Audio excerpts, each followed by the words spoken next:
S12, S12. Yeah, and I'll talk to you too if you can hear. 1, 2, 1.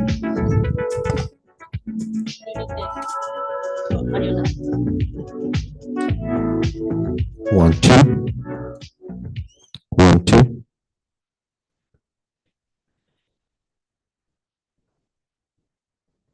One, two.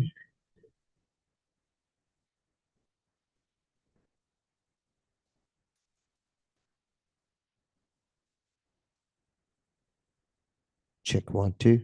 1, 2.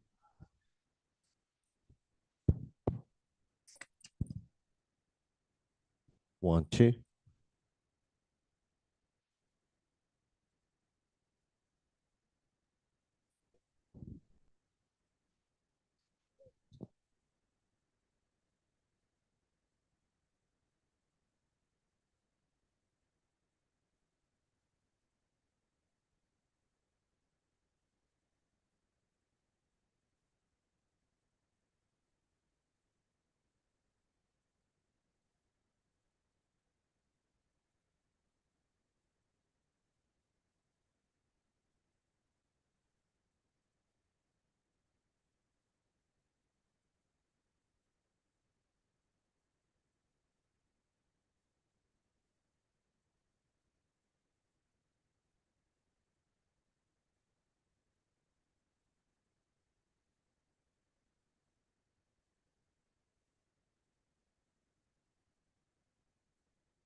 Good morning, everyone. How are you?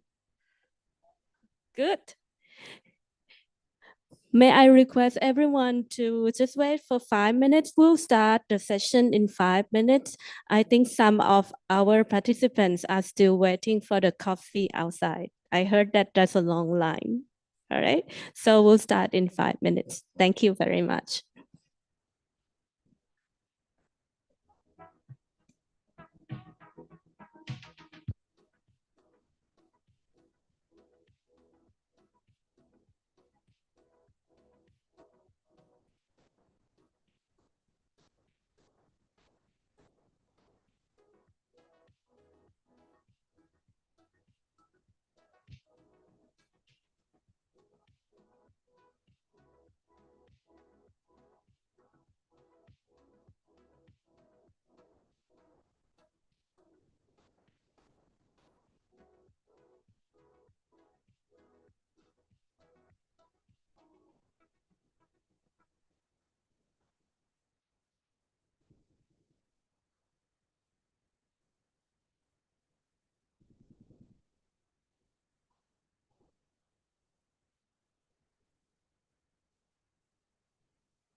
Good morning, everyone. I think we should get started now. People will still start trickling in.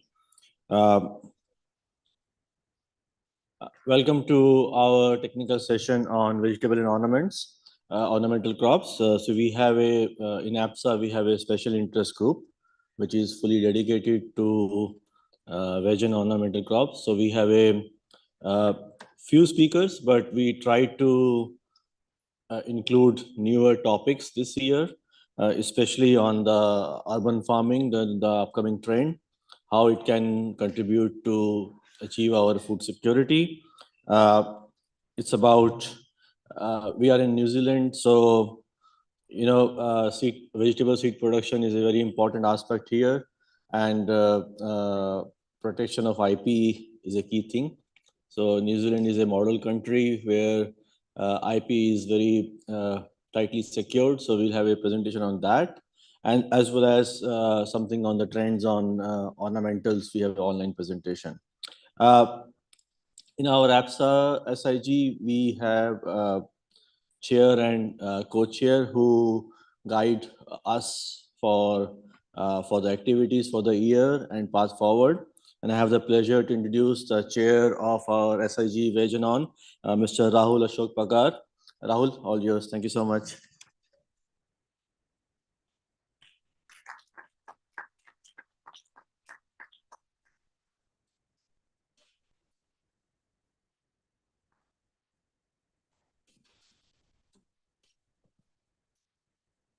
I thought I'll do it later stage, but yeah. I have the pleasure to introduce our co-chair, Ms. Linda Chang. So Rahul and Linda guide us for our all the activities, and I invite Linda also to the stage. Linda, please, thank you so much.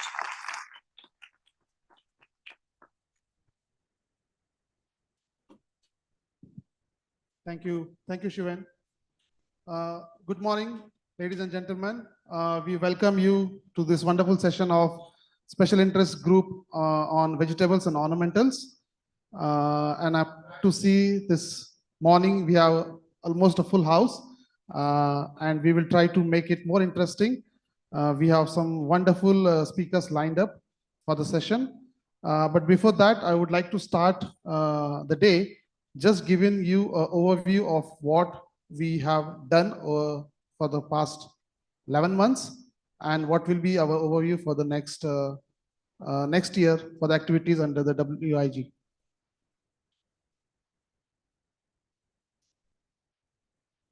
So this is just a small summary of who are our members and how often we meet. So it's really a good commitment from participants from 6 countries and also one from our European partners.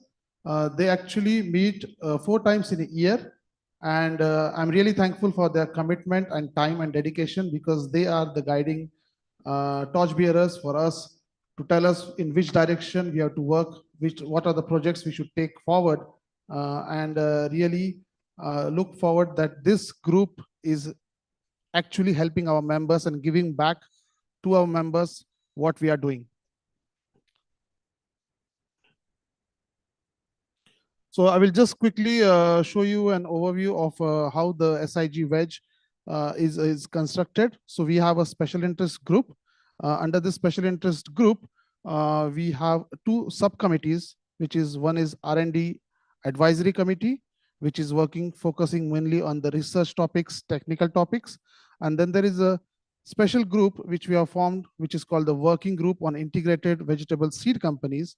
And this group takes care of all the issues which are related to seed, right from breeding, trading, seed movement, IP, and policy formation. So it's really a very active and dynamic group, which is bringing most of the activities forward. And then we have some special projects which we have started under the WIC. It's called the disease resistance terminology, and it is led by our chair, Dr. Sumitra. And in this, what we are trying to do is trying to harmonize the terminologies and actually regularize the pathogens of various diseases, especially for tropical vegetables, which are not still recognized globally. So this group and this project takes care of that.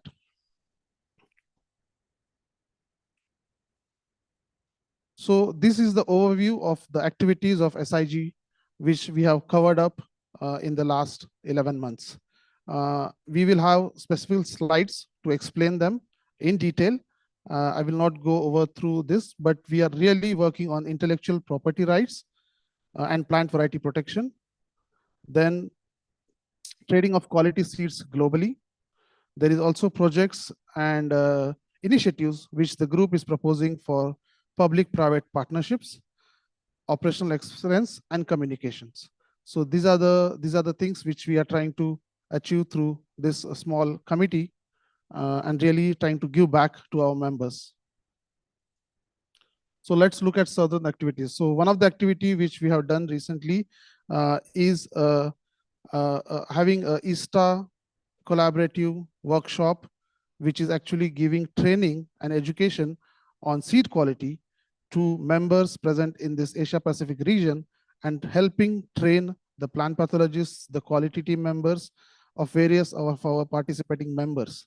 And this is, I would like to thank ISTA and the collaboration with APSA, because this is one of the most sought after program every year that participants look forward, because they get trained in various aspects of seed quality and seed testing.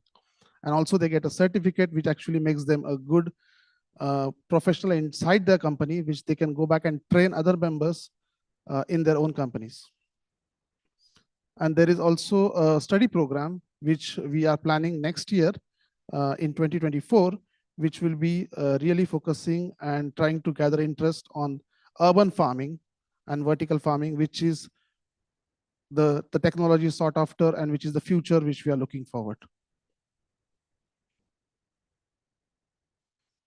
So APSA, in collaboration with the Indian Council of Seed Research and the Indian Institute of Horticulture Research, has initiated a project on hot pepper, mainly looking for the leaf curl virus and thrips.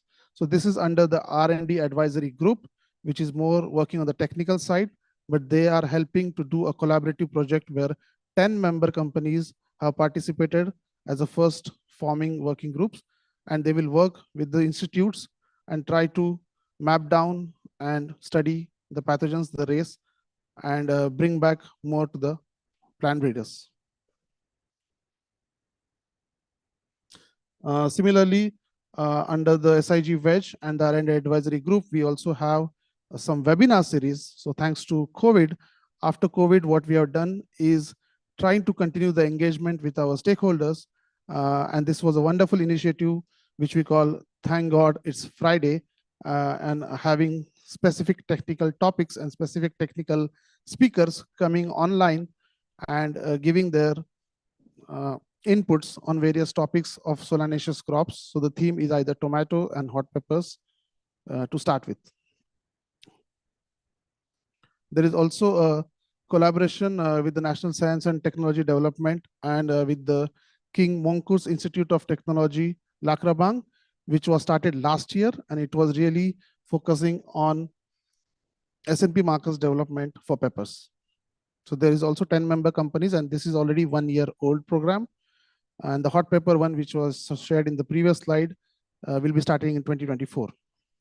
So I also encourage other members, if they want to know more about these programs, they can actually contact our technical staff. Another activities, you can see the R&D advisory group is also collaborating and working with World Veg and to form consortiums.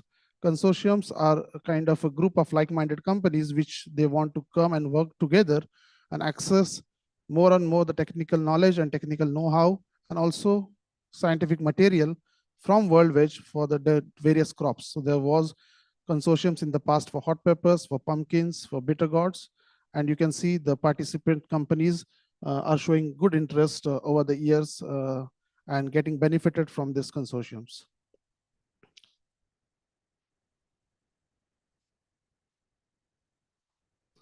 So I will speak a little bit about the WIC because what we have seen so far is the R&D advisory activities.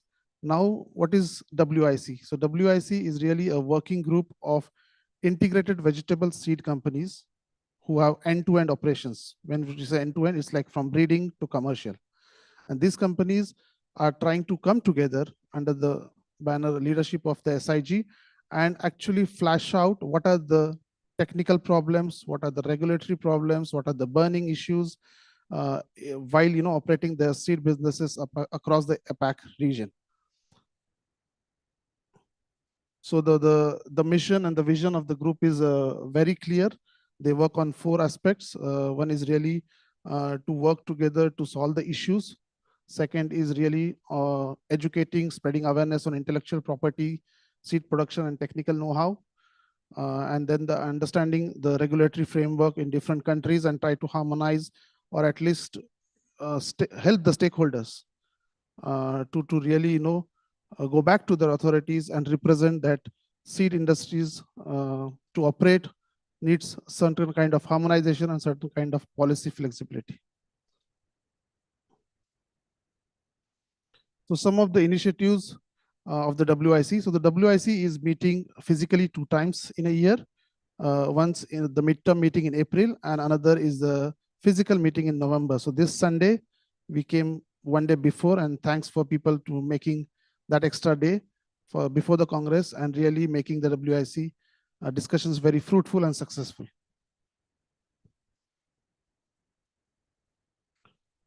Under the WIC, there were 2 initiatives which was launched and actually now in the phase of implementation.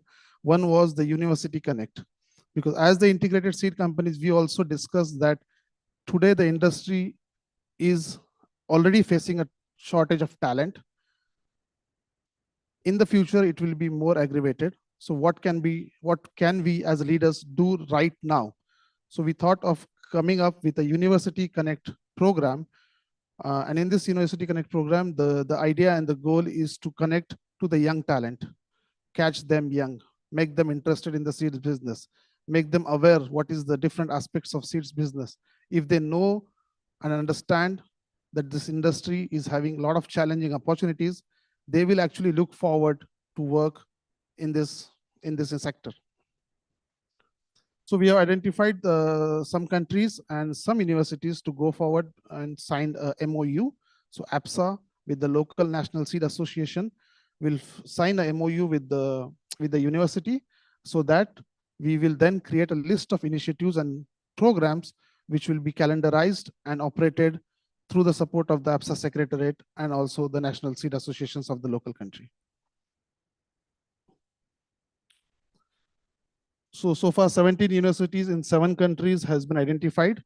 9 universities have already signed the MOU.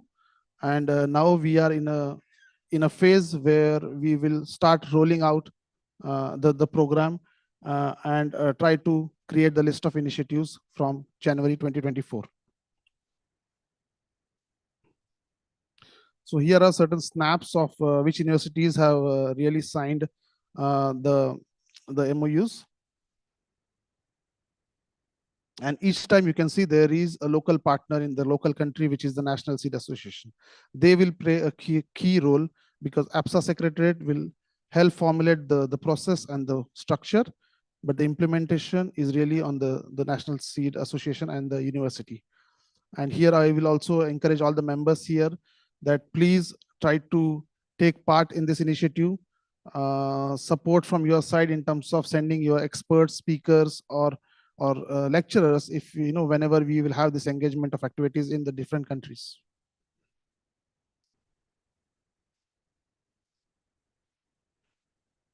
So we have Bangladesh, Pakistan, Philippines also signed.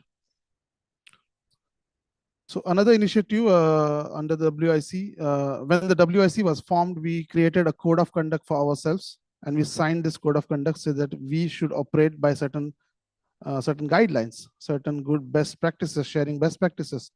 So under this, it was also a thought that APSA used to have for all members a code of conduct, but it was like 20 years back. So with this initiative of WIC, it was proposed to the APSA Executive Committee and APSA Board that can we have a code of conduct for all our APSA members to follow by and abide, so that we are actually really working as one community in one direction. So this year, APSA Board has accepted the initiative of WIC Code of Conduct. They have actually made a very simple general code of conduct, which will be applicable to all of our members, and it will be proposed in the AGM day after tomorrow.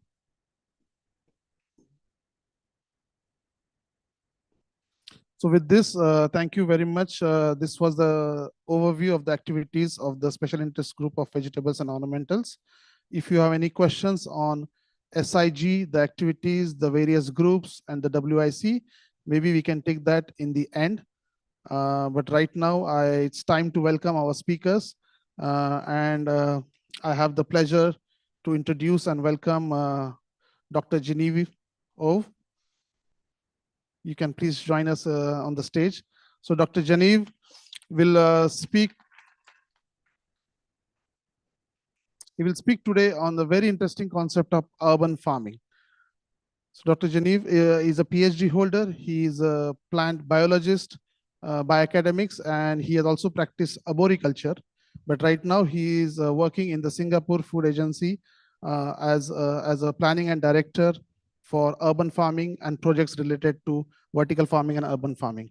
So I am very glad to have Dr. Genevieve here, and I wish that everybody will like to enjoy the slides and have many questions to him, because this is what we call the future of agriculture and future of plant breeding and seed industry. Thank you. Thank you. A very good morning to everyone. Firstly, I'd like to thank the organizers for having me here today. I'm actually back in somewhere where I'm very familiar with. I was a PhD candidate at the University of Canterbury here in Christchurch. So let me get started. I think my title is a bit different from what's in the book, right? So what I'll do is just share with everyone here today a little bit about urban farming and a perspective from Singapore, right? So I'll first start with the Singapore Food Agency, which is where I work. It's a fairly young agency. It was started in 2019. Basically, the crux of this agency is to make sure that we are able to secure and supply safe food for the country. I thought for context setting, it'll be good to start with the global side of the food ecosystem. And then I'll deep dive into the Singapore food ecosystem. So to start off, I think it's fair to say our ability to supply food is becoming quite difficult and challenging, given some of these drivers here: urbanization, rising affluence. Closely coupled to that is the rise in population growth, And something hot on our heels is climate change. On the other side of the slide, we have transport choke points and supply chain disruptions. So this was keenly felt during the COVID-19 pandemic, where we were finding it very difficult to move food from one location to another, right? And it continues to be felt today with, geopolitical tension and conflicts between nations. On this side of the slide, I just wanted to mention that supply chains are also far more complex today than it was yesterday. So it can be quite challenging for us to identify contamination and also bring back any food that is contaminated that had already proliferated into the markets. The other aspect that's quite challenging in the food ecosystem today is novel foods. We know so little about it, so a lot more data and science is needed for us to have a better grasp of whether it's safe or unsafe for consumption. Allow me now to deep dive into the food ecosystem of Singapore. Now, we have this 30 by 30 vision, and you would ask, what is it about? It's basically producing 30% of our own nutritional needs or production. So it could be anything from crops, other protein sources, or seafood, and to do so by 2030, hence 30 by 30. Why is this important to us? Currently, we import more than 90% of our food supply. And this is because we are a very small nation, land scarce, highly urbanized, so we have very little land used for farming, less than 1%, simply because there's stiff competition in any urban city for other land uses. It could be for commercial, it could be for residential, but we do have very little land allocated for farming. And so any of the aspects of supply chain disruptions or transport choke points can be devastating to us. Hence the importance of this 30 by 30 vision. Likewise, we are not immune to climate change as well. If any of our importing countries are unable to produce enough, they also will not export to us and will find it difficult bringing in food for our people. So what can we do to then bring us closer to this 30 by 30 vision? So we do have some strategies in place. Firstly, of course, we do need to allocate more land than what we currently have today if we are to come close or closer to the 30 by 30 vision. Likewise, closely coupled to that is a consistent pool of talent that can, with the appropriate skill sets, to operate these infrastructure, the urban farms that we intend to build. The third, research. This is quite important because it's an accelerator to allow us to get quicker, faster towards this 30 by 30 vision. Then, of course, we engage our industry and public quite extensively as well, because at the end of the day, farming must be commercially viable. If we do not have demand offtake, then it would not be sustainable for the longer term. Last but not least, we as government have to manage food safety standards. So we work very hard in joining all the committees, whether it's Codex, FAO, basically to keep ourselves updated with guidelines and standards so as to manage food safety. So I've included this slide basically just to inform the audience here today that this transformation is about including everybody in the ecosystem. It's not about any individual group of people that will allow us to reach this 30 by 30 vision, but it will involve anyone from researchers or the research community through to the startups and the VCs and even outgrowers. So here are some examples of urban farms that are already operating in Singapore. I think straight away we would be alluded to the fact that these urban farms are all indoor. They are not the outdoor open field types of farms. There are benefits as well as disadvantages with this. The benefits, of course, is if it's operated well, you can be less vulnerable to the external environmental conditions that change and is so dynamic.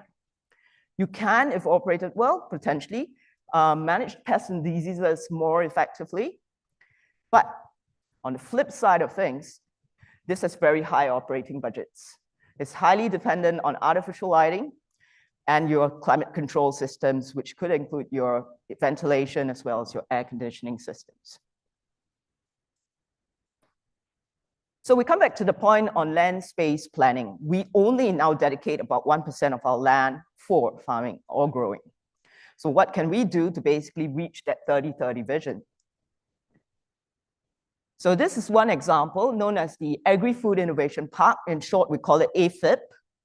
Now, what we intend to do, or the work in progress and concept here, is about aggregating farms together in a particular cluster, in a particular area. There is benefits to this because you can co-share spaces where the research benches or various other amenities can be co-shared. And you can also aggregate some of the aspects of farming. And I'll explain that a little bit more in the next slide. So here in a recent master planning exercise, what we did was to allocate 390 hectares, about 400 hectares of land for farming. Now, for some of us here who come from very large countries, this is really peanuts. But please, coming from a very small country with very stiff competition for land, this is already a big ask. And so what we have here is this area, Lim Chu Kang. It's very near open waters. It's in the north of Singapore. We've dedicated this space for farming, right, or production. So as you can see, the AFIP you saw on the previous slide, it's here on number 3. 1 and 2 are to be secondary and primary production hubs. 4 and 5 will be food manufacturing as well as amenities. Coming back to the point, clustering of all these together does have its advantages. And how so? Firstly, we have the open waters where we can have the floating solar panels. Those who are familiar with Singapore, we don't really have seasons. They change a little bit, they fluctuate here and there, but it's all year sun, right? So having these solar panels is awesome. You have a lot of, you can harness a lot of energy and you can then pass this energy to the farms, given that it's such energy intensive that these indoor farms that we intend to have. On top of that, these farms will be stacked one on top of another, much like your high-rise buildings, right? We don't have much of a choice. We want to intensify the land use, maximize the land space. So this is an option that's a work in progress. Of course, being clustered together have other benefits as well. I did allude to you in the previous slide. You can actually aggregate waste from the various farms, and you can bring this to a central source. And some of these waste, where appropriate, can be converted back to energy, and again, filtered back to the farms, since they need so much of these energy for operations. Likewise, there's also a concept being thought of, district cooling system, where we have underground pipes or network of pipes, which will carry chilled water. And this water can be chilled at a central source as well within this particular area. And this can be transferred back to the farms. And again, all done to help them with their operating budgets. Now, shift gears a little bit and share with you what are some of the policies that government have in place to support bringing farms into Singapore, right? And also then move on to a little bit on the research community and what are some of the funding initiatives and options that's available. Before we get into the dollars and cents, I thought I'll start off first with some of the policies in place. So one thing we want to do is really anchor best-in-class farms from overseas to start up shop in Singapore. So what we've done to really attract this is basically longer land leases, going from 10 to even 20 years, or potentially even more if these farms can show that they are productive, and working on research as well as innovation to increase their yield. Likewise, we're always working to groom talent. There's very limited talent, as was spoken of earlier, in the industry. So what we do is work very closely with the universities, the government, to actually curate curriculum that will actually provide appropriate skill sets, so that when these university students are done with their studies, they come out, they are able to operate these infrastructures. Likewise, we also have a lot of internships. So what we're doing here is, as they are studying, we're trying to trigger their interest in the industry. And so that when they come up, they would be willing and happy to work in this particular food ecosystem. The next is basically, there is a lot of capability building fund. So what this means is, for those that are already in this industry, there are scholarships available for them that the government will support for them to study, upskill themselves or retrain themselves in order to retain talent within the food ecosystem. Because of our indoor farms being so energy intensive and having very high operating budgets and costs, we do also have energy efficient grant and also an enhanced capability upgrading. And what that does is really allow companies to tap on this grant to see how they can use more energy efficient technology to bring down the cost of their operations. Now, for farmers or for production, we have this fund called the Agri-Food Cluster Transformation Fund. In short, we call it ACT, or you would like ACT Fund. It's a $60 million from the Singapore government across a 5-year period to support production of farms who wish to set up shop in Singapore and improve their production levels. So there are 3 individual initiatives, one more upstream, the last one there, more downstream. Just quickly run through them. So this is basically for someone who's looking for buying an off-the-shelf, a very simple machinery to help with production and wanting to pilot it. You can actually seek out funding from the government. Likewise, this is more midstream. So this is for production or farmers who think that I have a prototype feasible and I just want to test bed it. This is another option, and they can also tap on funding from the government. The last one is fairly downstream. So it's looking at large-scale commercial machinery. Say you have a post-harvest machinery and you want to buy another one and integrate them, potentially working it wirelessly off the cloud so that you can cut down on your manpower costs. So this is something they can consider tapping on as well. Now, we'll move to the research community, but this does not exclude the companies, because this is where the research community starts to work with companies. So we have recently, last year, October, been awarded by the government 165 million, the Singapore Food Agency, basically for research under the Singapore Food Story Research and Development Program. So this is 2.0, because in 2019, there was a 1.0 where 144 mil was awarded. Basically, if you take them together, it's about 300 mil, fairly hefty amount for research in these 4 key areas: agriculture, aquaculture, novel foods, and food safety. The key to this particular pot of funding is that it's not looking out for research on fundamental science or any concept development. The research needs to be adopted, or the outcome rather, of this research needs to be adopted by industry, or as we always say, translated, or if you like, deployable.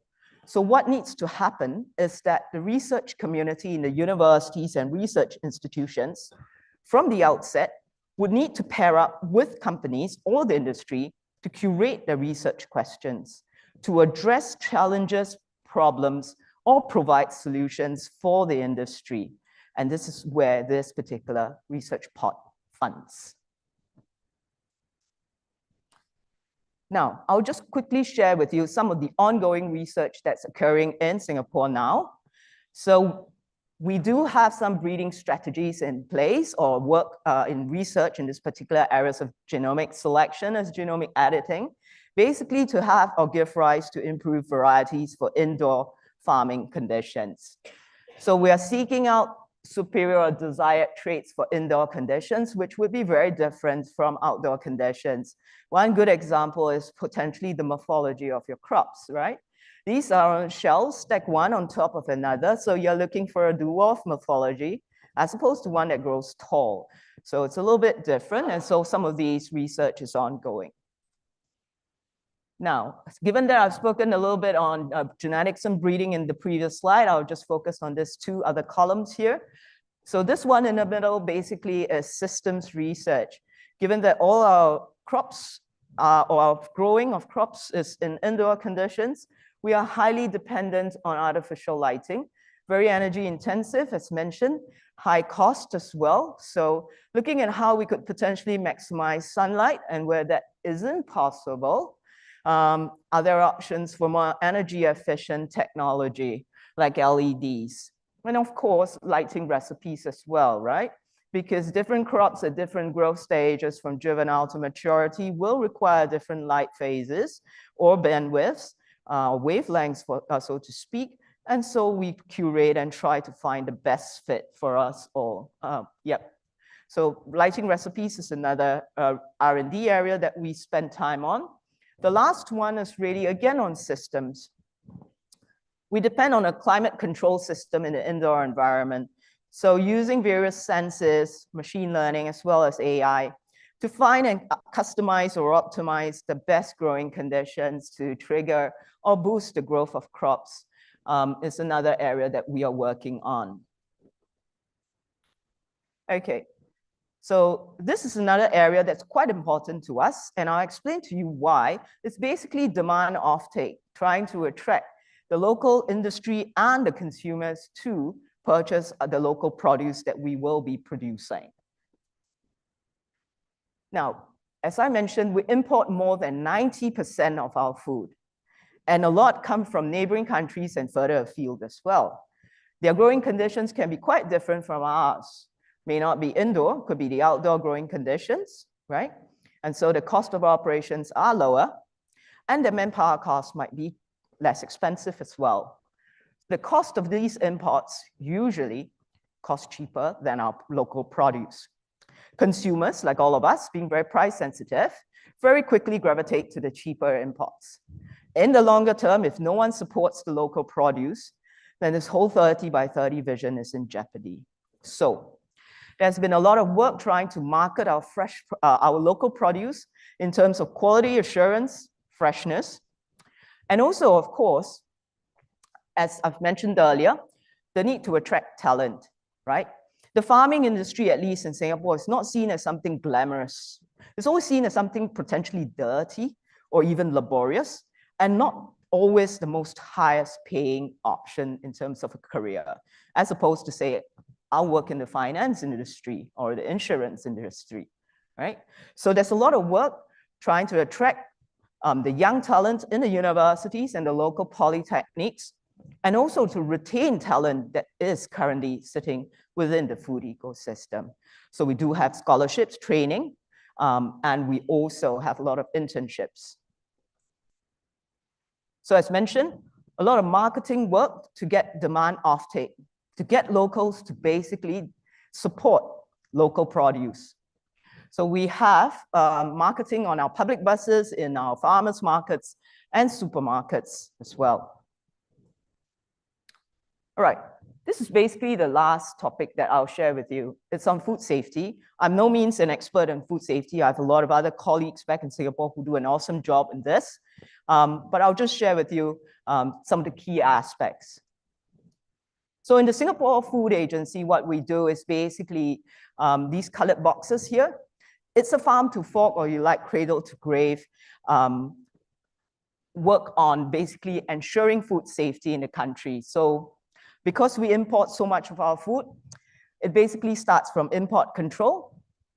And we also put a lot of responsibility and enforce our industry to ensure that what they put forth into the market in the first place is safe for consumption. Very important also, as I mentioned previously, our regulatory standards guidelines. So we do participate intensely in the various committees, in Codex, FAO. I think we are represented in all committees within the Codex, right? It is important to us because these are levers for us to actually enforce and maintain food safety standards. Now, here's a case where small is actually beneficial for us. We are able to license every food establishment in Singapore. It could be a caterer, it could be a food store, a slaughterhouse, or even just an individual hawker store. So we have some form of surveillance. And on top of that, we do random inspections and random sampling and tests as well. If any contamination is found, and if it's very serious, we will actually suspend the premises and prevent them from operations. There'll be some form of education, and then if all is well, they can continue with their business. So I've actually alluded to this a couple of times. We work very hard to ensure the strategic interests of Singapore in food, not just in crops, but also in fisheries. So we participate very widely in all these international platforms. Now, this is my last slide. I think I just wanted to sum up what I've taken you through. So we started off, Grow Local, the 30 by 30 vision, and why it is important to us. And from that, I also mentioned we only had 1% of land. And so what are the future planning we have in place? The Lim Chu Kang Master Plan, for example.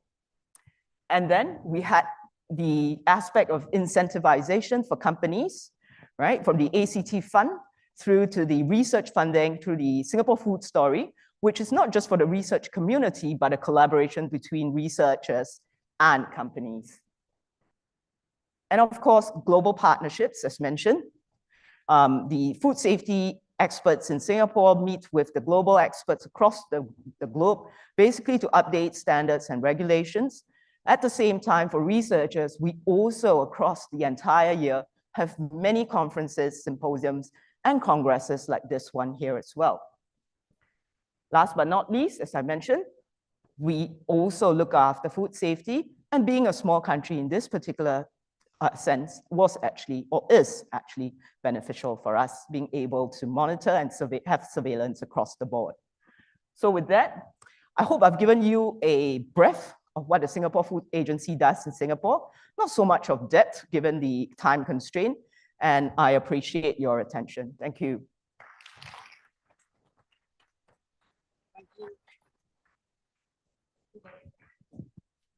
Thank you very much. Maybe you can stay on the stage if there are any questions. We have 5 minutes of question and answers. So please, Dr. Genevieve. Yes, sir.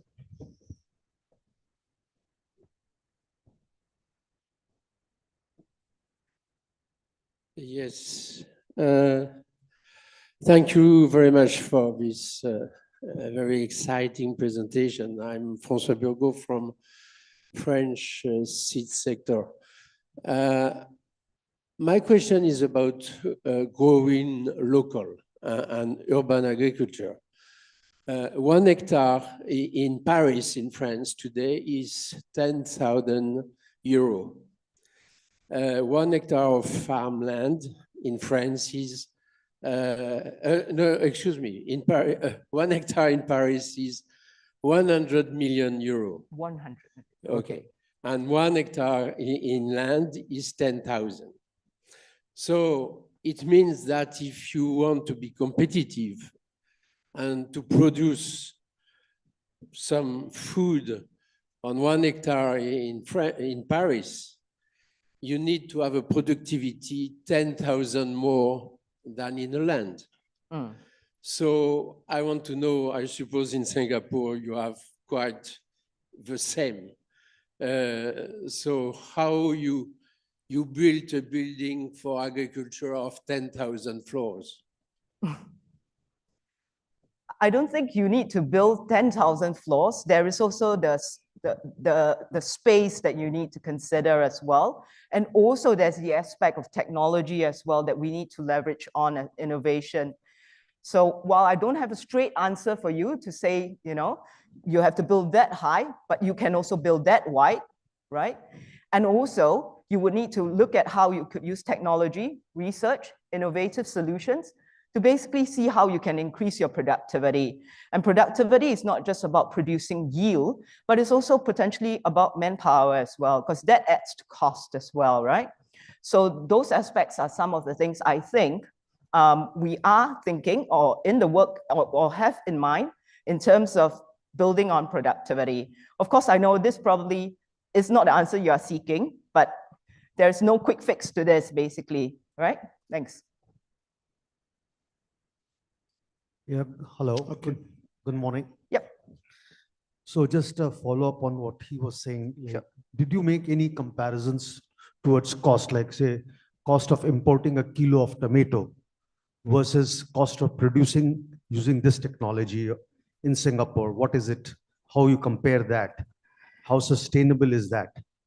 Yes, of course. We did make a cost comparison, and it's definitely cheaper and more economical to actually import. But it comes back to the point that you need to be self-sufficient, right? Whilst it's cheaper and money is, not so much of an issue, right? But at the end of the day, come back to the point on supply chain disruptions and transport choke points. We still do need to have some form of our own resiliency to basically look after ourselves. So 30%, right, is what we are trying to target. Is that something we should push the goalpost further? We don't know. We'll see how it goes. We're starting on this and we'll just move along. So to answer your question, yes, it is indeed cheaper to import. But when push comes to shove and things are not as now it is, peacetime, right? Then we'll have an issue. So we still, even if it's more expensive, we still need to have ourselves looked after, right? Thanks. Hi, my name is Lilia from sorry. Limlogus and Masters. I'm just wondering if there's any particular crop that you're focusing on. Obviously, rice would be a real challenge, for example. Is there a particular focus? I notice you also put aqua as a very big grouping. Yep. And I suppose that's focused more on the protein side, but on the crop side, I'd love to hear from you. Sure.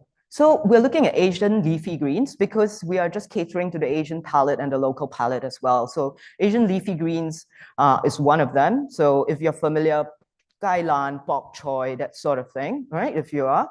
And of course, also tomatoes as well is one other aspect that we're looking at. And of course, aquaculture, as you mentioned. We do have some fish species that we are working on, and that's for the protein side of the house.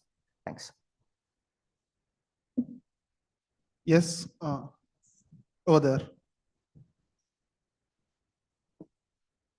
Hi, thank you very much. That was excellent and a bold goal, the 30 by 30. But is the agency actually doing some research into minimize the food waste? I mean, I don't know if it's anything like New Zealand, but there's a high amount of food waste, which if you're getting the 30%, but 20% of that is still going to waste. And just wondering if you're doing anything on waste minimization. Yes, we are also doing some research on waste. So it's from farm waste as well as cooked food waste. So cooked food waste in the hawker and in the markets as well. It's managed by another agency, but the Singapore Food Agency is also looking at waste valorization, but it's not covered in today's, I think, in the paper here today. Thanks. I had a question too. We're from Plant Food Research. Quite interested, you talked about cost, your consumers may be feeling that, but is there any difference in perception around field-based food production versus indoor growing? So consumers are happy to eat something that's grown vertically. Do you see any differences in consumer desires around that? No, actually, I don't think so. They don't actually have a sort of a preference between field or open field grown crops versus the indoor grown crops, because I think they do believe it's not GMO or there's nothing, sort of different. It's just that, and they appreciate the fact that we live in a very small country with limited land. So I think they appreciate that. I think it boils down only to cost. They are very price sensitive and they gravitate very, very quickly. So that is something that's challenging for us, and we're trying to overcome that as well. No quick fix though. Yep. Thank you. I have a question here. So, sorry, where are you? Yes, I'm here. So it's about your 30 by 30 vision. And coming to the question that you said you're focusing on crops like obviously leafy greens and tomatoes and all. Obviously, there will be, you won't be able to produce cereals, indoors. So how do you think, how optimistic and how realistic your 30 by 30 vision is, given that you will be able to grow a very limited amount of crops indoors, no matter the economics of it? Yes, well, it's a fair thing to say, but the 30 by 30 is not just on crops alone. There's also the fishery side of things. So as I said, we will start working on this. So we are working towards it. The goalpost might be shifted, it might go further, it might come closer. We'll see how it goes, right? And yeah, as you mentioned, we don't have the economies of scale, we don't have the land, we'll never produce as much as others, but it's a starting point, right? So the goalpost will have to keep being shifted, and we'll just have to assess, review at every juncture, basically. Okay. Okay, no more questions. So yeah, we can wrap up this this technical speech. So thank you, Dr. Jadid, very much. And he will be around. So if you have any other discussions with him, please catch up with him. Thank you. Well, so ladies and gentlemen, it's my pleasure to introduce our second speaker, Mr. Grant Smith. Yeah, thank you. And then Mr. Grant Smith with the impressive 44-year experience in the SIG industry. Now, Mr. Grant already embarks her career on the age of 17. So now is as a managing director of the Smith SIG company. Now, let's give a round of applause for Mr. Grant.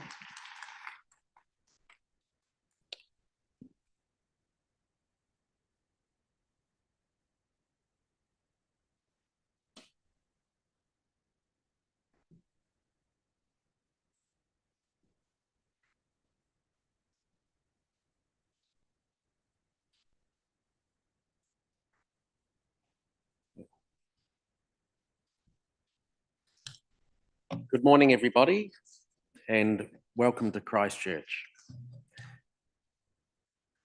My short presentation is really based on a New Zealand production company point of view.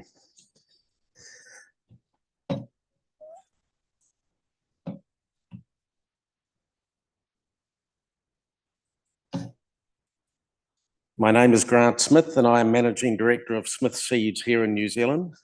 My father, Ross Smith, brother Mike, and I started this company in 1990. And I've been involved with the seed industry for 46 years. Smith Seeds is a production company producing many OP and hybrid seeds for Asian and European customers. I would like to talk about IP protection for open pollinated crops, along with some other important points regarding vegetable seed production in general. Please note that I can only comment from a New Zealand perspective, which may be quite different from what many of you are experiencing in your own countries. Perhaps we will have some time to discuss issues that you are facing at the end of this presentation.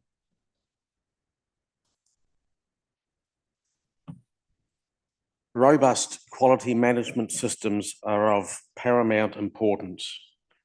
Generally, vegetable seed production is not included in a certification scheme such as OECD, and therefore an agreed system between breeding company and production company is very important and should include reference to IP protection to safeguard all parties. Smith Seeds has what we term a total seed management program. Some of the main parts of this program are identity of stock seeds. It is suggested that a code is used to identify the stock seeds rather than a variety name. There is no need for the production company or others to have access to the specific variety name. As long as the code is supplied, that will be sufficient. Our company uses two identifiers. One is a variety code supplied by the customer, and the other is a unique number or identifier that is attached to the item for the duration of the production cycle, from receiving the stock seeds until the shipment of the commercial crop. Security of stock seeds. The breeding company must have full confidence in their chosen production partner. The trusted relationship is extremely important and can only be built over time. Our company stores the customer's stock seeds in a purpose-built warehouse attached to our office. Only customers' stock seeds are stored in this facility. From the delivery of the stock seeds to the grower until the shipment of the resultant commercial seeds, our staff are involved during every step. So we are watching everything very closely. Security of the production. New Zealand farming systems are with big farms. Our health and safety regulations means it is difficult for someone to enter the farm without permission. It is almost unheard of for a stranger to enter a farmer's property.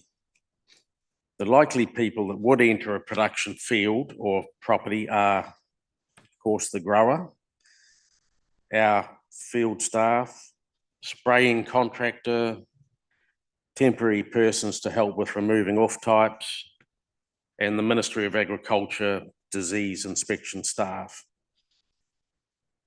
The likely people that would come into contact with the seeds following harvest are the grower, of course, the truck driver, and cleaning warehouse staff.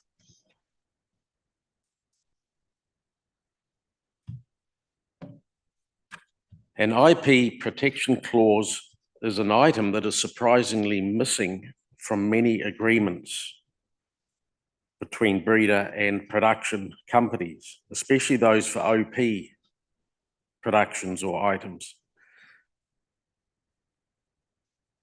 Perhaps the APSA SIG for vegetable and ornamentals could consider the minimum requirements that should be included in any agreement between breeding company and production company. Although the breeding company should have every confidence in their chosen production partner, it is worthwhile to have some discussions as to what clause should be added to an agreement, such as by signing the contract, the buyer agrees that they are the legal owner of the IP rights and are authorized to produce seeds of this variety. Title of stock seeds will remain with the buyer, and the producer agrees to return or make available all unused stock seeds when requested. The producer will take all reasonable measures to ensure the security of the stock seeds and harvested crop seeds at all times. The producer shall not use stock seeds, crop seeds, or out-of-spec seeds or waste for purposes other than this agreement unless agreed with the buyer.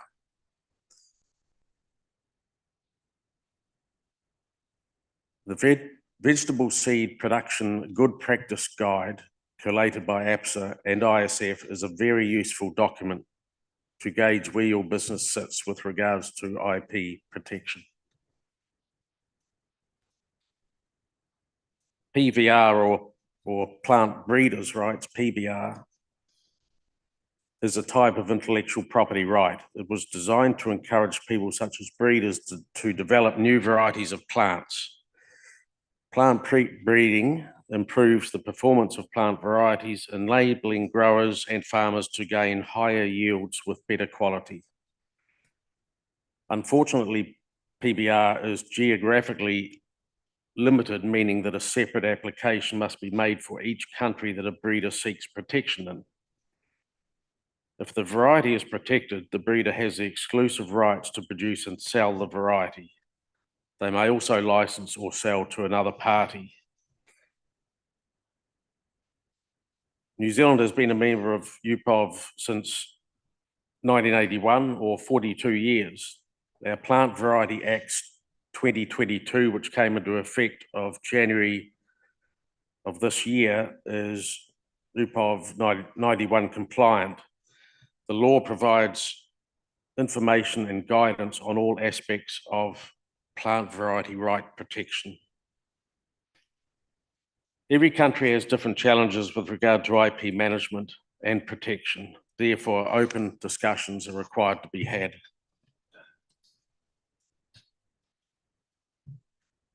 I would just like to talk about some other important points in the production cycle. So I'm digressing slightly, sorry. The negotiation process, a very important process that should cover quantity, quality, shipment terms, payment terms, and any other points of importance. Once these items have been agreed, the price is then offered. Contract or agreement. This document should contain the above mentioned items and signed by both parties. Sending of stock seeds to the producer. This item is well covered in the Vegetable Seed Production Good Practice Guide, January 2017, I believe, by APSA. However, it is very important to check the importing country's requirements with regards to the presence of contaminants and disease. Crop reporting. The customer needs to know as much about the status of the crop as the seed producer does. Regular, realistic reporting along with photos is crucial, as well as yield estimates from late flower, early seed set onwards. WhatsApp is a good method for sending videos to customers or photographs. Seed health disease testing. If the customer has any requirements for freedom from certain diseases, this topic should be discussed during the negotiation process. The reason for this early discussion is that some diseases are common in certain production areas, and there may be too much risk to the production company with regard to having a production seed lot rejected due to this. This is probably the exception, as usually this is not a major problem. There is a difference between country requirements and individual breeding company requirements. If the production company accepts an order for them from the breeding company, they are saying that they will comply with the importing country's requirements. If the breeding company has a specific disease requirements, this becomes a negotiation process. Before the stock seeds are sent to the production company, they should be checked to make sure they are free from disease that may be present, especially the specific diseases that the customer requires freedom from. If any off-types or contaminants are found in the crop during the growing season, the customer should be alerted immediately, and it can be discussed and agreed where the problem originated and these plants removed. Usually the productions are inspected every 7 to 10 days. Due to some fields being 10 hectares or even bigger, it is important that a group of field staff walk every area of the field to ensure there are no contaminants present at all. Visiting customers. We welcome our customers to visit our facilities and the productions at any time. At seed harvest time, keep the customer updated with harvest quantities, clean quantities, samples, and quality results, along with shipment information. So thank you very much for your attention during this very short presentation. If anyone has any questions, I would be welcome to try to answer them. Thank you, Mr. Grant-Smith. Thank you for sharing your experiences for the seed production. I think that maybe more detail we need to ask. So I would like to give the 5 minutes to have the Q&A section. Yeah. May I ask first? I think because everybody talk climate change a lot. I think for the seed production, really we're facing a lot of challenge. So we all know in New Zealand, the seed production, the quality of the seed is excellent. And because of the weather, the environment. So I was wondering, global climate change, how about in New Zealand? And how about, did you really face some difference and you need to make some adjustment or something change, or you need to do further the R&D or something like that to make your seed production can continue, have a very, very good, high quality. Thank you. Yeah, thank you. Well, in the Canterbury area where we are now, we are lucky that it's a very flat plain and with many rivers. And so we don't have valleys where we can be prone to extreme flooding. Having said that, we are finding the weather conditions are a little more extreme than in the past. Nothing that we haven't been able to manage so far. You know, we get wind, we get quite dry conditions, but most of the production area is irrigated, so we can manage that. And as I've already alluded to, as far as heavy rainfall, the farms are well set up to deal with that. So in other parts of New Zealand, especially to the north, and we can have cyclones in the Pacific, they can come down and affect the northern part of New Zealand to some extent. But I think we're very lucky to live in this area here where we have been able to manage things so far. Thank you. Yeah, thank you so much. Any other question, comment?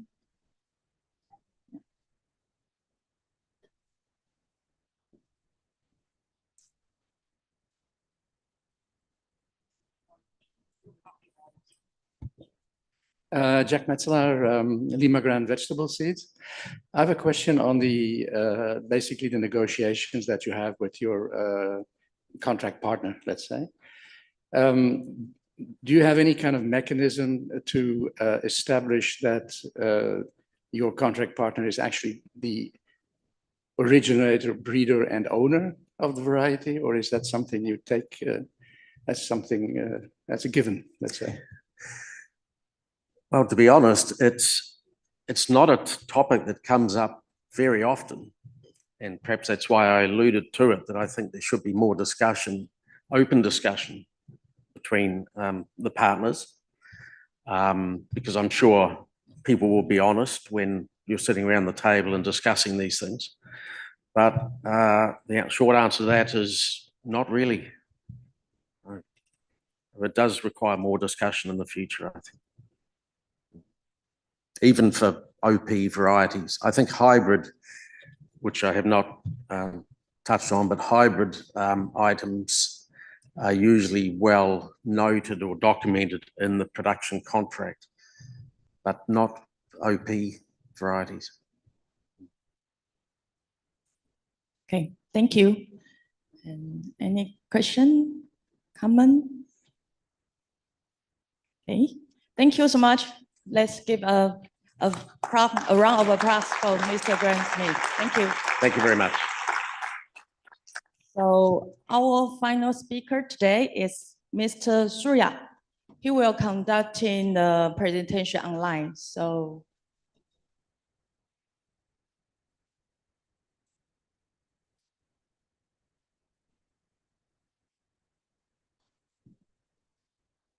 can you hear Mr. Surya? Yeah. Oh, great. Okay. Yeah. Thank you so much, because I know now it's very early time for your, in India, right? Thank you so much. Yeah. And I would like to introduce a little bit for you. And Mr. Surya is a distinguished professional in agribusiness, seeds, crop protection, chemical industry. With an impressive 22 years of experience, Ms. Surya currently holds the position of a lead seed and trade regulatory at Sanjeta India company. Yeah. So we are looking for your presentation. Thank you. Yeah, thank you. Good morning, all. Thanks for giving this opportunity to present on the ornamental crops, the part of the flowers business. So the topic given to me is the trends in the regional ornamental crops, and then the how the business the business prospects in this area. So I will take you through the business prospect as well as in the context of Asian region, what are the signals or positive moments for this business. And then I also highlight some of the issues in the sense the regulatory requirements, and then how the upside can help us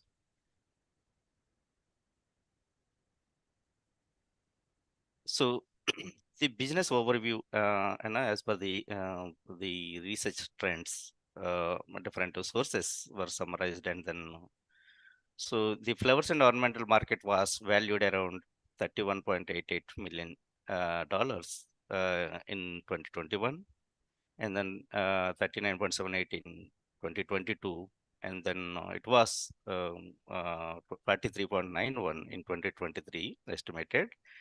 And then by 2029, and an average of $52.85 billion at the rate of 7.43. This was the estimation by the studies, different agencies. So, like in other businesses, the particularly flowers and then ornamental plants also faced a very big challenge during the pandemic situation because of the corona. The transport was not really enough. They supported the cross-border movement of the flowers, particularly cut flowers and then potted flowers. So even though that was impacted, but the overall growth was not the really impacted. After that, it was recovered very good after Corona, and then the awareness among the communities, urban people, it was giving positive signals for this business growth. Particularly flowers and ornamental plants are frequently used in the decorative elements, like for example, special occasions or special gatherings, and then festivals in the particularly used these flowers. And extremely important when the wedding ceremonies, particularly in India, if you are familiar. So without flowers, no wedding or maybe any function will be possible. So similarly, flowers, the like a sweet peas, garden peas. So these are the some flowers which are really the tulips or lily. So these are the some flower species are very popular in the Western market and used as various ceremonies. So overall, the usage of these flowers as well as the ornamental plants was really supporting giving the hope for the incremental growth. So what are the key drivers for this business? So increasing popularity on the flowers and ornamental plants in interior decorations, like for example, because of the white colors, like white, pink, and violet. These are the major colors for the interior decorations. And then growing trend in plant breeding, like for example, the plant breeding innovations are really the positive. The developments in the plant breeding now is really positive for the ornamental plants growth point of view, because these the like gene editing technology, this will help variations in the flowers and then their colors. So these new breeding technologies are helping and then driving the business, and then rising demand for the indoor plants and then flowers in the residential sector. So I hope you all know that in the corporate sector as well as within the houses, so the people are now interesting to keep these flowers. So that was again the area giving the driving these businesses. So if we divide them as a segmentation based on the product, this generally broadly divided into potted plants as well as the cut flowers. If we divide them as the users or its application, then it can be divided into domestic use, like home use, as well as the commercial use. So this way, this particular the flowers business can be divided, segmented. So what are the opportunities in this area? The indoor plants are because as you know that the sentiments, the indoor plants are thought to reduce the stress and then to be therapeutic. So this is the belief among the communities or among the people. So that helping the opportunity of the business, and then people suffering from the mental illness are often advised to begin indoor gardening to improve feelings of well-being. So this is again from then to recover from the depression, anxiety, and other conditions. So those are the things is really helping particularly to grow this business, and it aids relaxation and concentration, and then connecting with the nature and others. So this is again, these are all beliefs why this particularly indoor flowers or the indoor flowers usage is increasing, And then what are the major constraints in this area? If you can see that the major constraints in this area are the investment in R&D, because a lot of investment is required, and then it's increasing year by year. And then the other restraint is the delayed protection or poor enforcement of IP rights. I think my previous colleague also mentioned about the IP rights. And then this is again for the flowers as well as the ornamental plants also, that is one of the concern area. So the third one, unclear regulatory landscape for cross-border movement of the flowers and ornamental plants. So there are uncertainty because these plants, particularly, these are not the mainstream like seeds or maybe the grain spot, so that the regulators take seriously and then come up with the regulatory clearances. So these are the crops. Generally, very limited players are there, and then they have to work with the regulators for the clearing the PRA pest risk analysis for movement of these plants from the cross border. So these are the major concerns. I can say that for the business of flowers and ornamental plants across the globally, these are the major concerns. If you can see that the forecast of the business also, it's increasing like anything. So in this overall global business, the Asia Pacific region is also playing a major the business growth. So if I can say that from the Asia Pacific perspective, Asia is offering several opportunities. What are those opportunities? Export potential, because the Asian region has the different climatic conditions, and then the countries in Asia can produce these flowers and then export to international markets. So that is the major advantage in the Asian countries. And then tourism and events also with the encouraging in this region. So this creates a demand for the flowers in hotels, resorts, and the events venues. So this is again another opportunity why this the flower business is growing.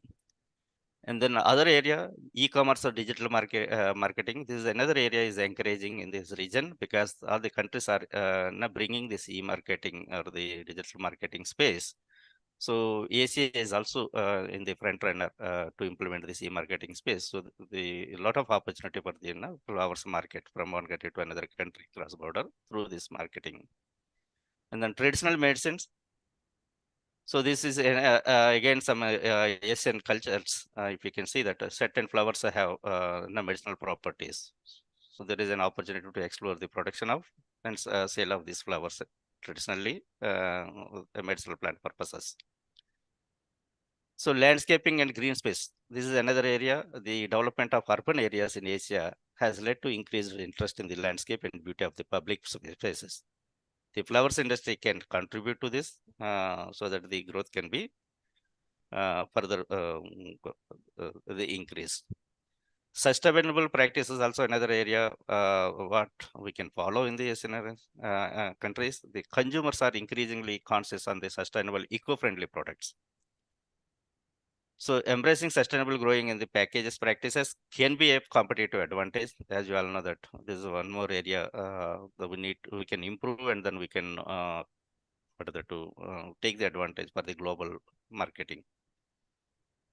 The hybrid varieties, developing new flower varieties through the hybridization can lead to unique and in-demand products. So this is an area of cut flowers or even the ornamental plants. So every time the customers expect new type of the flowers or new type of colors or new type of the plants. So there is a very good opportunity to bring a new combination of the these flowers or the plants. We will create a demand in the market. And then collaborations, and collaborating with the wedding planners, event organizers, and then local business can create and perhaps benefit for the flowers industry. This is again an area. So these areas will give an advantage in the Asia Pacific market to grow the flower business.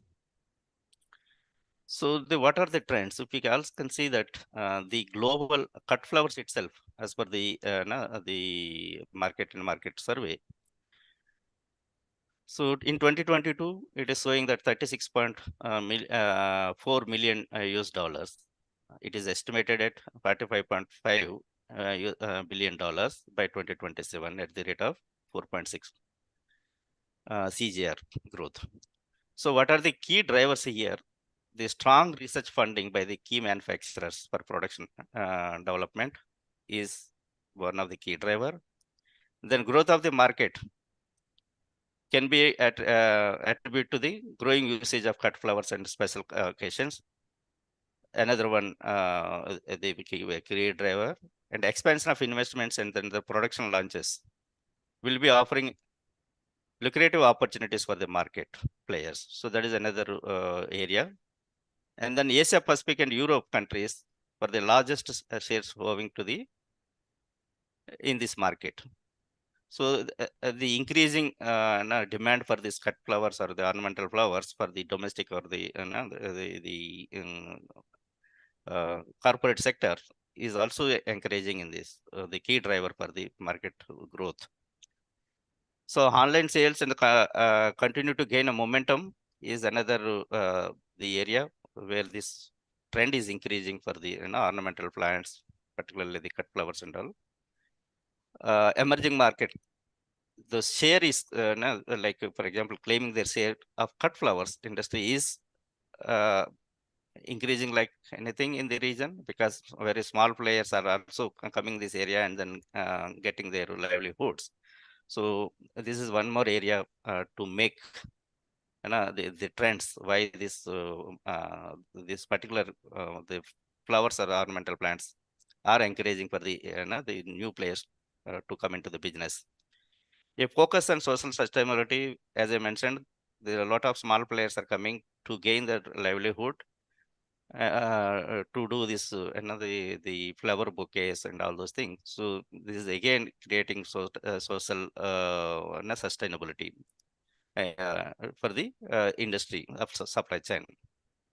More environmentally friendly solutions for flower supply chains also is very much important, because the what is it?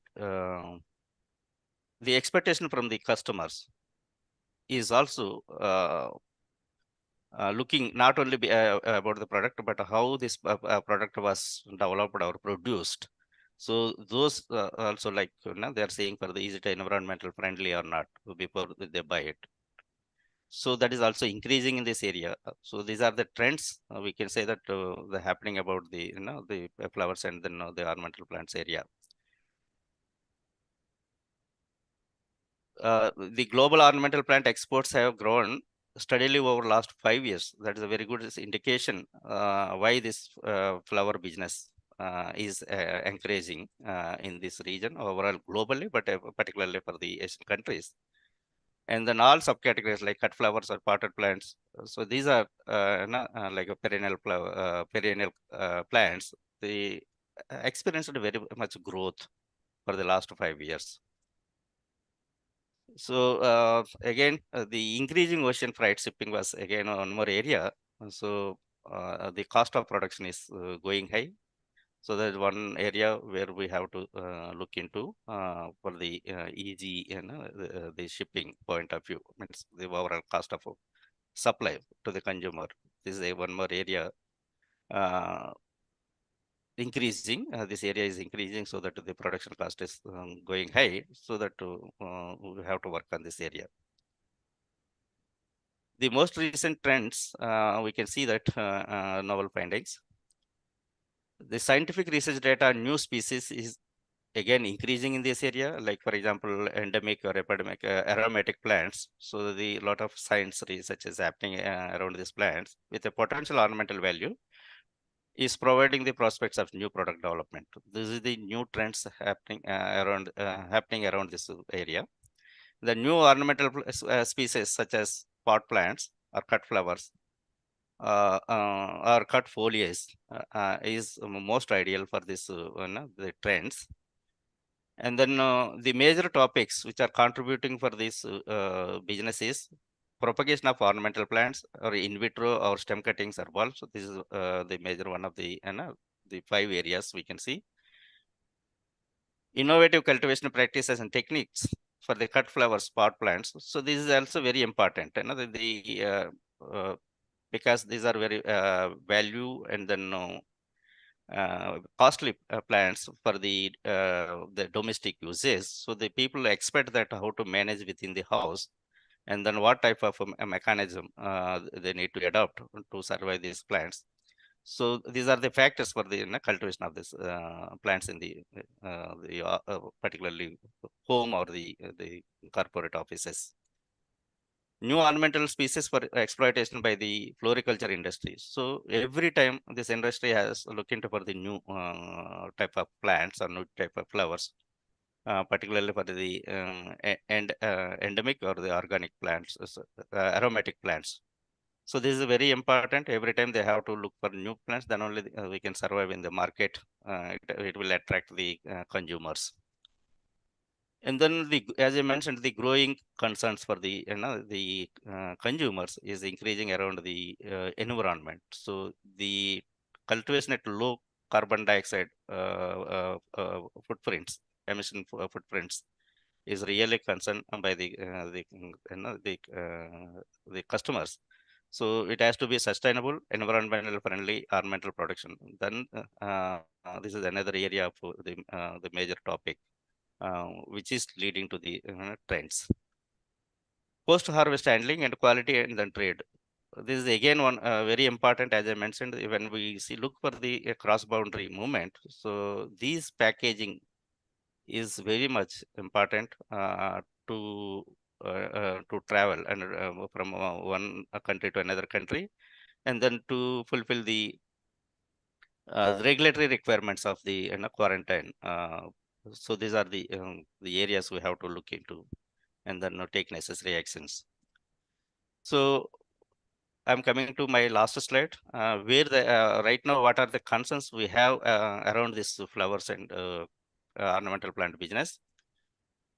As I mentioned, non-clarity in the phytosanitary requirement in Southeast Asia is more now we need to work, because these, as I mentioned, these crops we don't have fully quarantine requirements. Of course, there are exemptions for the cut flowers because those are not propagated. But if we look as the plant per se, potted plants, then it is very difficult to ship from country to country. So these crops can be, right now we are facing issue for the phytosanitary non-clearances or phytosanitary, the requirements for each country presently is a concern, and complex regulations for importing of the seeds. Again, this is again a very big area, because the ornamental plants and then the seeds of, because the crops are same. For example, if I can say, what are the two? Sunflower. So helianthus is again, there is a grain, there is a ornamental. The majority of these flowers comes under the category, but as a regulatory point of view, both covers under the same category for the meeting the quarantine requirements. So these are very big concern for the ornamental point of view, and then it is needed. It's supposed to need clearer pathways, clearer regulatory requirements to encourage the business in this area. Long timelines for registering of varieties in some countries, like of course I don't want to mention that Pakistan, but the majority of the countries here the same issue. For registering a variety, it is taking too much of time, so that it is very difficult to launch new varieties in the countries, those countries. Differences in the species name mentioned in the regulatory processes. So as I mentioned, species names, sometimes it's very difficult, because these are the novel combinations, and then as a flower or the ornamental point of view, every time we have to innovate new plant types or new flowers. So then definitely this is a big concern from the regulator's perspective, how under what crop it can be recorded. These species generally not in the general list of quarantine requirement. So this area, the flowers are developing fast with improved breeding techniques, where the interspecific breeding is popular to bring novelty to the market. So as I mentioned, when we make combinations of different species, then definitely it is a challenge at the regulatory point to clear that consignments, or from the perspective of quarantine issue, or even variety registration point of view. Differences in the scientific names at the NPPO authority impacting business for getting the seeds in the country, as I mentioned. So this is also for the same crops, different species within the list of quarantine the crops. So the countries are not able to have the uniform the crop name. So then like when we ship from a country A to country B, then the difference in the naming itself is creating the hurdle for movement of the material. As I mentioned, long lead time for conducting pest risk analysis is one of the concern for here, because these are not on the mainstream crops. After cereals, the field crops, and then vegetables, now the flowers come at later, third. So these crops generally are not a priority for the regulators unless we push them for the for their support. So generally they take more time to get this pest risk analysis assessments from the country of import and country of export. So delay in grant of hybrids, as I mentioned in the previous slide, and then poor enforcement. This is, I think this is not only specific to flowers, but overall the issue of IP granting of IP rights and then its enforcement in the region. I think need more the support from the regulators. Unless we have these IP rights, it is very difficult to launch any new species and new crops. Because unless we don't have those things, then survival is very difficult for the the particularly ornamental plants and flowers if we don't bring in new plants every time. So what we are expecting from the APSA and then is associated members, as I mentioned, because here in this flowers and then the ornamental plants area, very limited people are there, players are there in overall globally. So so the regulator generally, it is genuine that they will not work for any the company or maybe any single player. So it has to come from the group of members. Then they take it as importance for the generating or supporting any requirement from the members. So then request to identify the key crops like vegetables as well as the field crops. Here also we request to APSA to help in identifying what are the key flowers as well as the ornamental crops are important in this region for the business point of view. And then support for the possibility to have the consultation with the country regulators to develop a PRS, to harmonize regulations for the movement of the what are the quarantine requirements as well as the IP protection and enforcement. So these are the three key areas where we, particularly this industry, flowers and ornamental plant industry, need a support from the the association and then their members. So these are some points from my side, and then I'm happy to take questions if at all any. Thank you so much, Dr. Suya. Thank you. Dr. Suya shared a lot of information for us. I think must be have some question to discuss further. So if you have any question, please feel free to ask.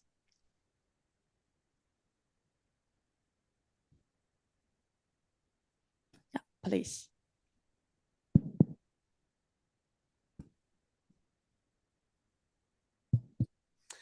Yes, thank you very much, Dr. Soya, for this presentation.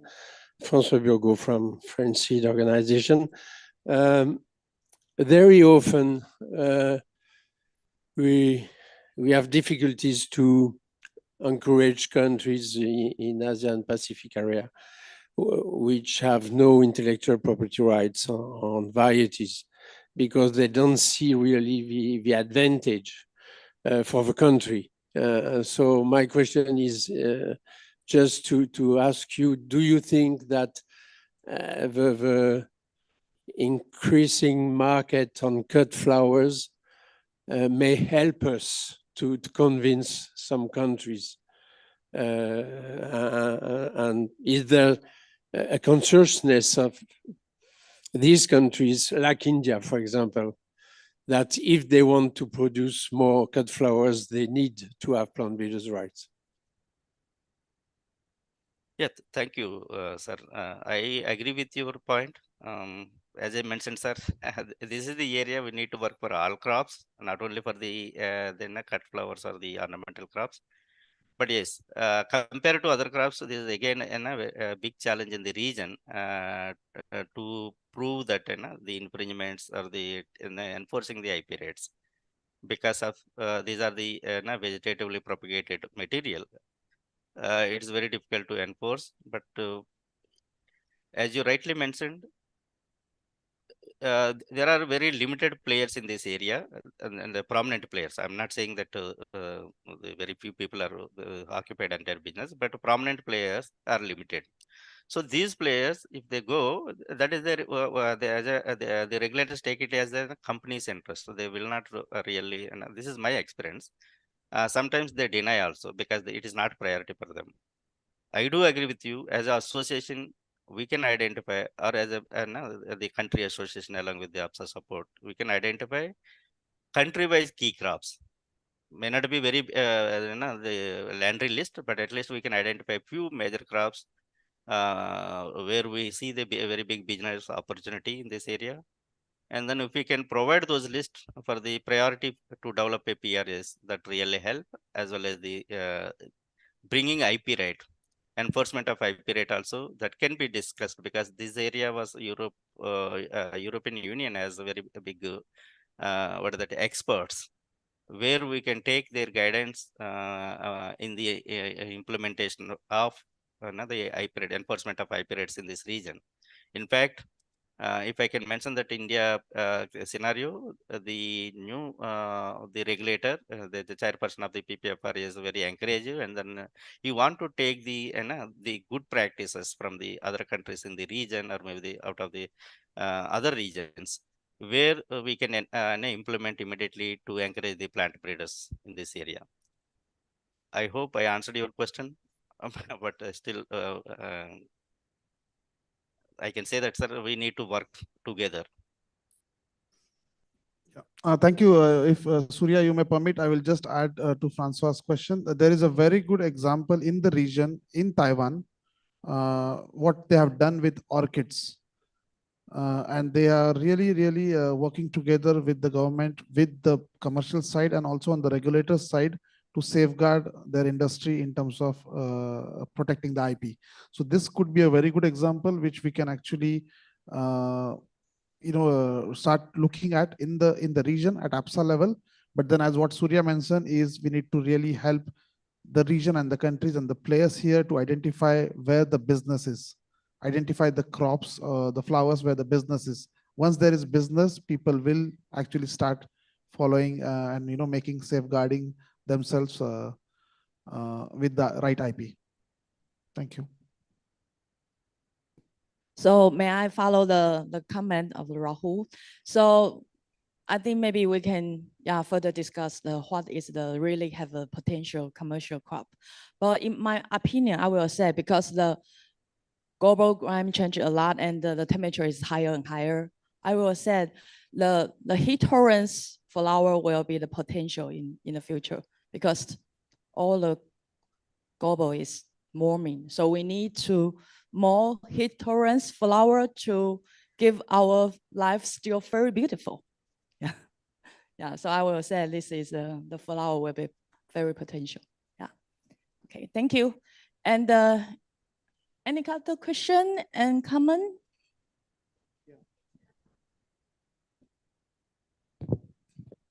Hello.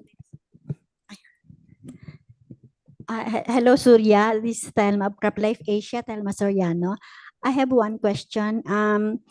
You mentioned that one of the issues on cut flower is the development of PRA. PRA is really a tough activity of the NPPO, and that is to manage the risk of pests. No, so I think have you encountered collaborating with the government regarding the conduct of the PRA, because you need to have you need to prioritize the cut flowers that that PRA should be conducted. So have you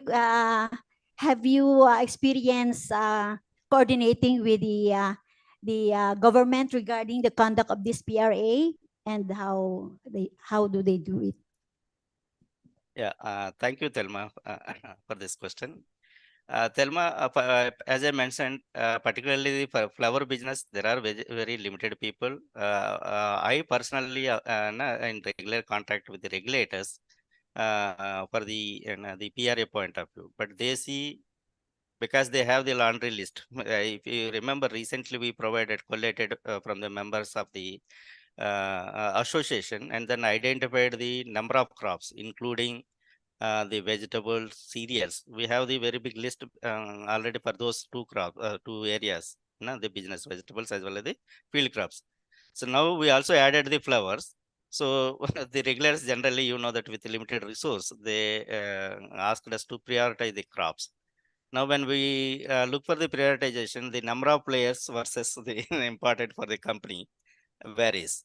So right now, particularly for flowers, we have not come up with any identification of the important crops for the PRA point of view, but we have an individual list identified by the members.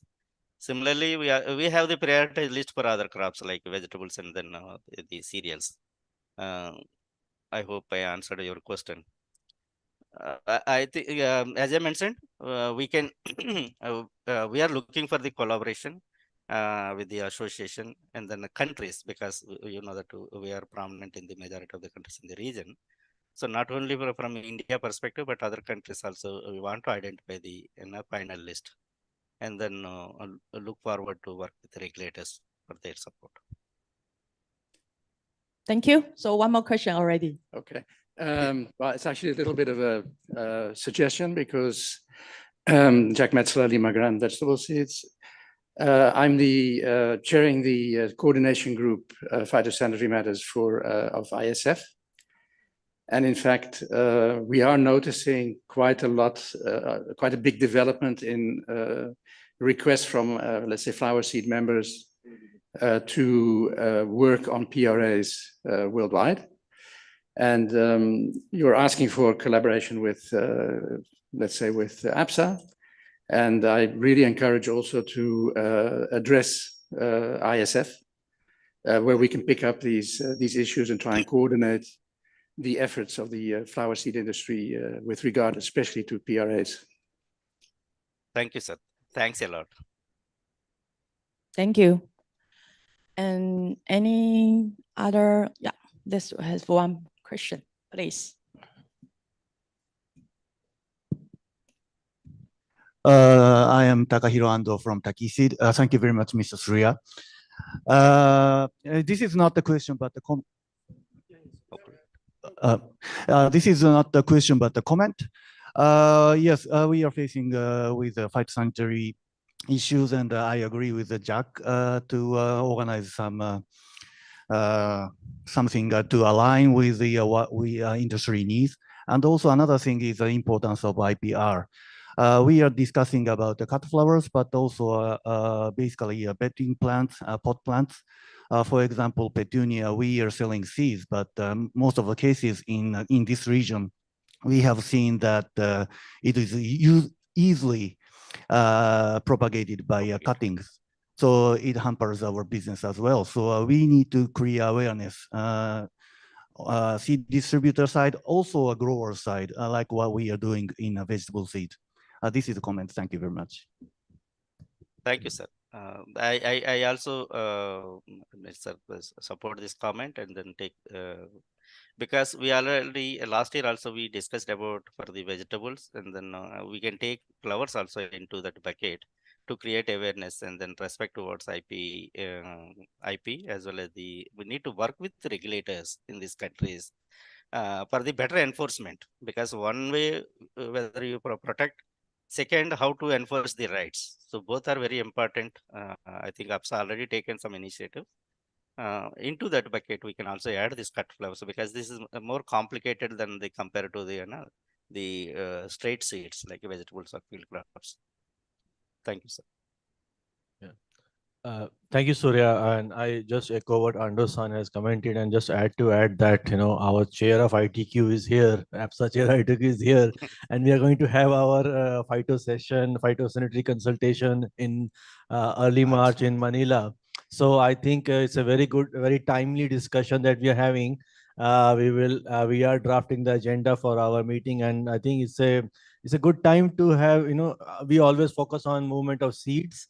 But I think, it's time, to talk about the phyto measures, about the cut flowers or flower seed as such. Yeah. Thank you so much.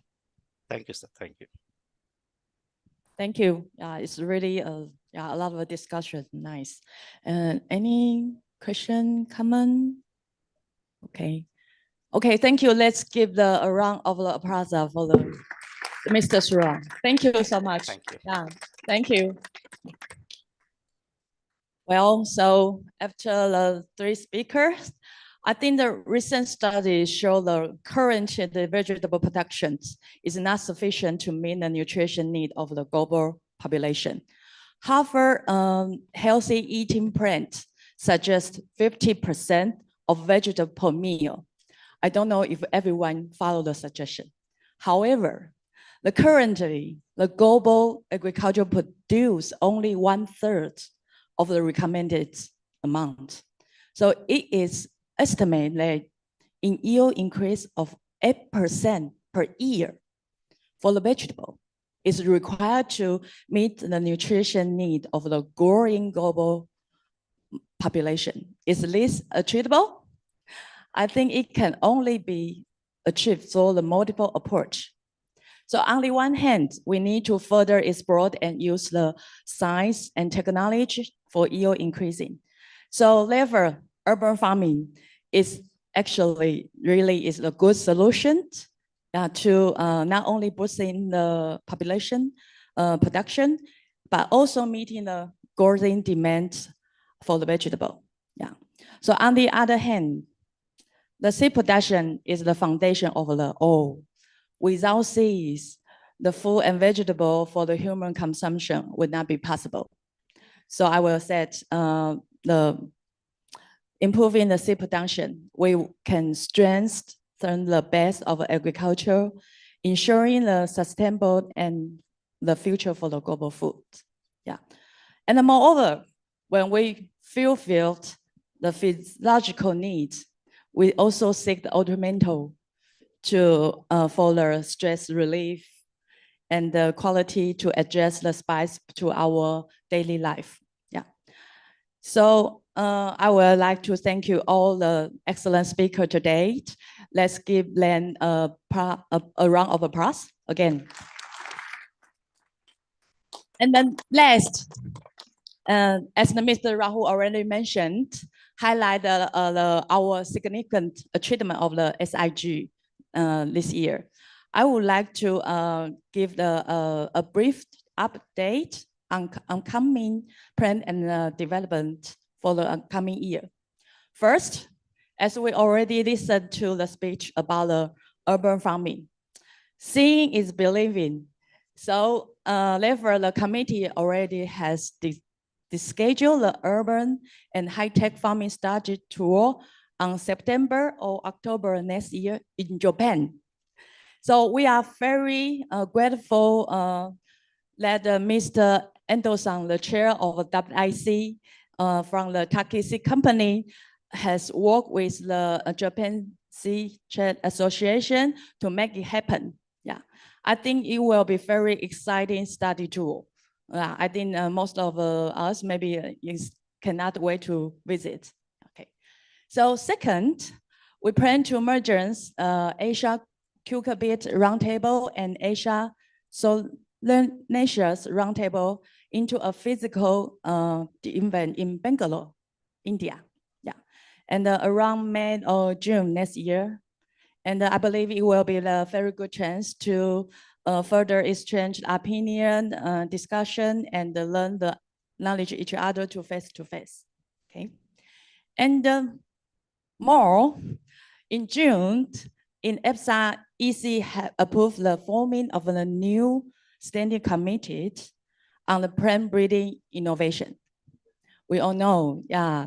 In order to help the breeder to produce the novel trait and prime breeding in genomic with the advanced innovation, breeding application, breeder can increase the speed, precise, and efficiency in the breeding program. And then therefore the benefit the region of the agricultural economic across the entire value chain for the farmer to consumer. Okay. Moreover, due to the global climate change, SIG production we know is facing significant challenge with the extremely high risk. Therefore, the collaboration of the experts and scientists from the various SIG production company to further discuss and work together to resolve this issue is critical. So we just have a very nice discussion about this on Sunday, and decide to form the working group for the vegetable seed production. And we will propose this to the SIG. After SIG approve, we will invite the recommended expert from the seed production company to join. Okay. So last, nowadays the development of the AI and IoT has been very fast. I think everyone is encouraged to understand the advancement and the practical application in agriculture. So therefore, the technical sections from the next year for the SIG, we will focus on this subject, and we will invite the experts from the relevant field to share their insight with us. So please join us with this session next year as well. Thank you once again, and thank you for your active participation, and look forward to the fruitful achievement of SIG in coming year. At the band, all the best, and thank you so much for your support, and see you next time. Thank you.